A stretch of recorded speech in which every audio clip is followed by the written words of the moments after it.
une conférence sur la République face au risque de fracture de la société. Vous avez compris que l'actualité s'imposait. C'est une des raisons d'être du laboratoire que de se mobiliser quand l'actualité l'impose. Et là, elle l'impose ô combien. Le défi stratégique, géopolitique, est un sujet cardinal pour le laboratoire. Donc l'invasion de l'Ukraine illustre ce défi géopolitique. Donc aujourd'hui, on a voulu se mobiliser et réfléchir avec vous et décrypter un petit peu ce sujet. D'éminents géopolitologues, historiens, le président de la Commission des Affaires étrangères, la présidente du groupe Amitié France-Ukraine nous ont fait l'amitié de nous rejoindre. Ils vont autour de 2 tables rondes discuter et évoquer le sujet qui nous intéresse ce soir. Puis il y aura un échange questions-réponses avec la salle. Je veux, au nom du laboratoire, remercier Pierre-Yves Bournazel, sans qui cette soirée n'existerait pas, qui nous invite et qui nous a soutenus malgré les changements. Et donc vraiment, je veux le remercier. Tout seigneur, tout honneur, lui donner la parole, bien évidemment. Je vous souhaite une bonne soirée.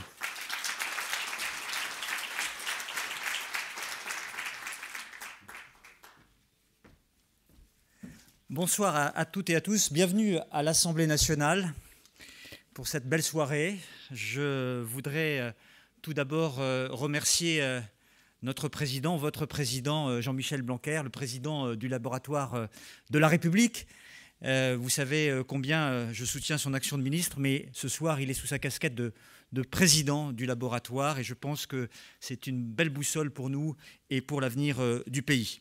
Je voudrais saluer Éric Lerfond qui s'est beaucoup engagé pour la réussite de cette soirée et Caroline Yadan, mon amie du 18e arrondissement, qui est très engagée dans le laboratoire.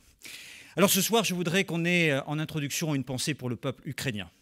Ce peuple ukrainien qui souffre, ce peuple ukrainien qui est bombardé, ce peuple ukrainien qui est humilié par la terreur de M. Poutine. Et donc je pense que nous pourrions nous honorer à applaudir ce soir d'abord le peuple ukrainien.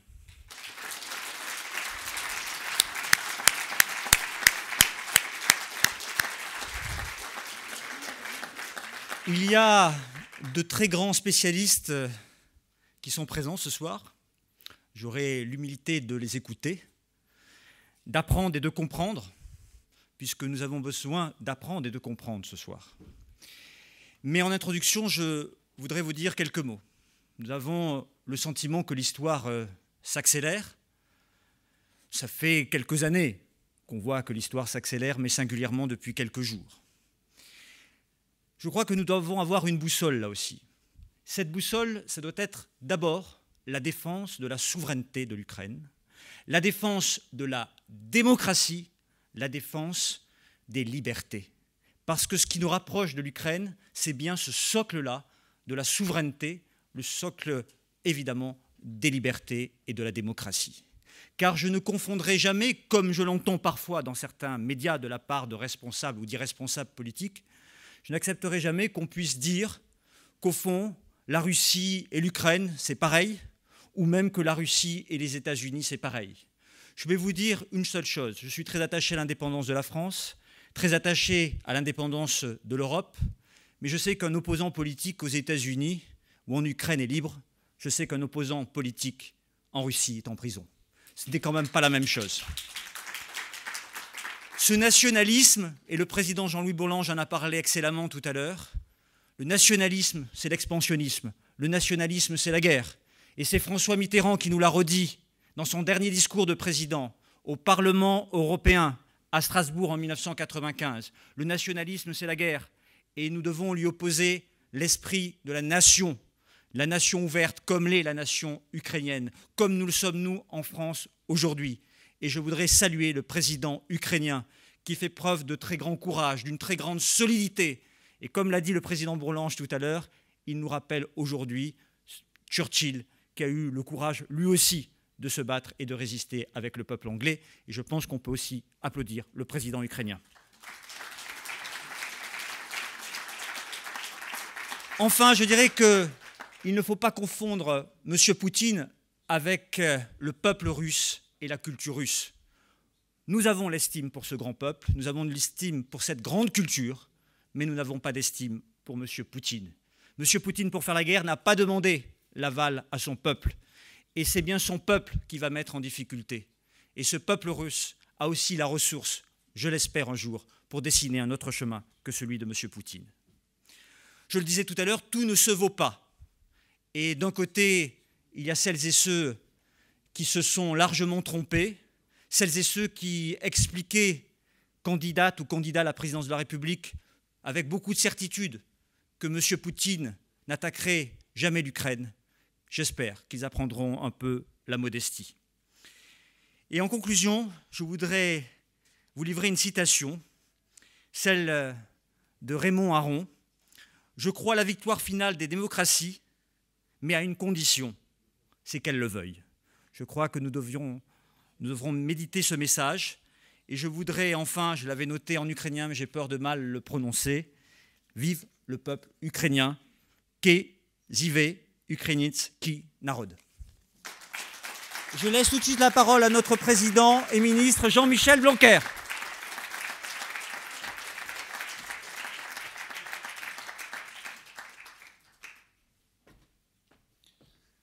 Bien, bonsoir à toutes et à tous. Je vais être extrêmement bref puisque le but est d'entendre tous les experts et spécialistes qui sont venus. D'abord, merci à vous tous d'être là ce soir. Merci Pierre-Yves Bournazel pour l'accueil et le fait de nous permettre d'être ici ce soir. Nous avons, vous le savez tous, changé le programme de ce qui était prévu et c'est, je crois, tout à fait conforme aux objectifs du laboratoire, c'est-à-dire chercher à comprendre, d'une part, et puis être en phase avec les grands enjeux de notre temps. Et aujourd'hui, la crise ukrainienne, évidemment, écrase tout autre sujet. Nous devons être totalement mobilisés. Alors, deux idées tout simplement pour caractériser cette soirée. Je pense qu'on doit être mobilisé d'une part et on doit comprendre d'autre part. Comprendre, c'est une évidence. On ne peut pas agir si on n'a pas une analyse fine. C'est bien à ça que sert cette soirée. Et merci aux experts qui ont répondu, puisque ce soir, nous repartirons plus instruits que nous sommes arrivés grâce à vous. Et c'est absolument essentiel parce qu'il y a à la fois des idées simples et des principes simples à mobiliser dans une affaire comme celle-ci, et en même temps des réalités complexes à comprendre derrière, et puis un avenir à préparer, puisque cette tragédie qui est en train de se dérouler devant nous appelle évidemment des constructions futures, et nous devons y réfléchir dès maintenant.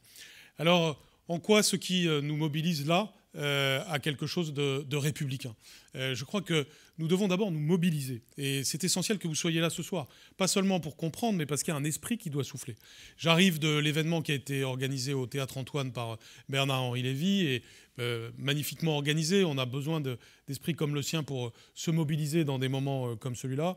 J'espère que dans le monde entier et dans les jours qui viennent, les semaines qui viennent, il y aura des événements comme cela, parce que, mettons-nous à la place des Ukrainiens, c'est aussi quelque chose qui compte que de savoir que dans tous les pays du monde, dans toutes les capitales, dans toutes les villes, partout, des gens sont là à dire vive la liberté en ukrainien, à tout simplement montrer une solidarité. Ça compte, ce n'est pas rien. On ne doit pas rester individuellement sur nos canapés à attendre que ça se passe. On doit montrer qu'il y a un esprit français qui est là et qui est derrière l'esprit de l'Ukraine. Et je crois d'ailleurs que c'est ce qui est en train de se passer et que c'est perçu comme tel là-bas. Et donc là, avec la compréhension vient la mobilisation. La mobilisation, elle a lieu ce soir. Et à mes yeux, il y a trois sujets qui sont particulièrement importants, mais qui n'en excluent pas d'autres. Le sujet du droit. Cette crise, comme d'autres crises, y compris la crise épidémique dont nous sommes, j'espère, en train de sortir, c'est d'abord et avant tout une tragédie et un événement négatif. Mais au travers de cette tragédie et de cet événement négatif, nous devons tirer des leviers positifs. Cette crise est une crise de violation du droit, d'abord et avant tout. C'est l'article 2, paragraphe 4 de la Charte des Nations Unies qui est violé. Ça doit être dit, et c'est une telle évidence que ça mobilise le monde entier et les Nations Unies contre la Russie. Il y a des exceptions, il y a là aussi des choses à comprendre, mais ce qui est évident, c'est que c'est une violation du droit. Et donc le droit international doit sortir renforcé de cela, parce que la défaite future de la Russie sur ce sujet sera une victoire du droit, et le droit international n'est pas juste une feuille de papier, c'est quelque chose qui doit sortir renforcé, et je crois que c'est déjà renforcé maintenant, parce que la violation suscite une telle réaction que c'est déjà une première victoire qui en appelle d'autres, évidemment. Deuxième élément à souligner, l'Europe. L'Europe elle aussi, est en quelque sorte violée par ce qui vient de se passer. Les principes européens, le territoire européen, car l'Ukraine fait partie de l'Europe d'un point de vue géographique, eh bien, le fait qu'il y ait cette violation, là aussi, doit créer une réaction, et c'est déjà le cas, et c'est quelque chose dont on doit se féliciter, c'est-à-dire qu'il y a un esprit européen qui souffre. Regardons nos voisins allemands, j'ai l'impression qu'ils ont fait en une semaine plus de progrès qu'en plusieurs années, voire décennies, sur les grands sujets qui nous sont chers, que le président de la République a maintes fois souligné ces dernières années. Je pense évidemment au sujet notamment de la défense européenne, mais là aussi on aura des éclairages. Je pense à ce que Jean-Louis Bourlange a déjà dit sur le sujet, et évidemment je ne veux pas être long sur ce point, mais il est essentiel. Et puis le troisième sujet que je ne peux pas ne pas évoquer ce soir du fait de mes fonctions ministérielles, c'est les enfants. Les enfants peuvent être les grands oubliés tout en étant les grandes victimes d'une guerre. Les enfants sont déjà, soulignons-le malheureusement, les premières victimes de ce qui se passe en Ukraine. Il y a des enfants parmi les victimes et nous ne devons pas l'oublier. Et sur cette crise comme sur la crise épidémique, les enfants doivent être au centre de notre préoccupation. C'est pourquoi nous, Français, nous devons agir aussi sur cette question. Nous aurons des réfugiés ukrainiens certainement dans les moments qui viennent. Il y aura des enfants parmi eux. On les scolarisera évidemment. Ils sont bienvenus en France et bienvenus dans l'école de France. Et puis il y a nos enfants à qui nous devons expliquer ce qui se passe. On a publié des ressources sur le site du ministère. Ce soir, ce que la soirée apportera contribuera aussi à cette compréhension.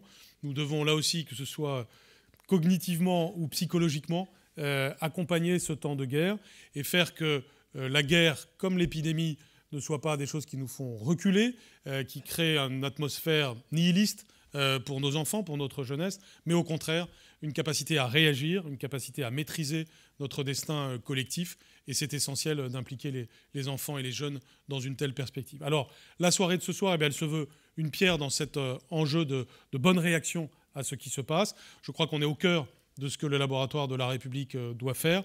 Et être républicain aujourd'hui, c'est aussi être démocrate. Défendre les libertés, c'est défendre la République. Défendre la démocratie, c'est défendre la République. Et l'Ukraine est une république. Vive l'Ukraine, vive la liberté en Ukraine, vive la République d'Ukraine, vive ses dirigeants et vive le peuple ukrainien. Merci.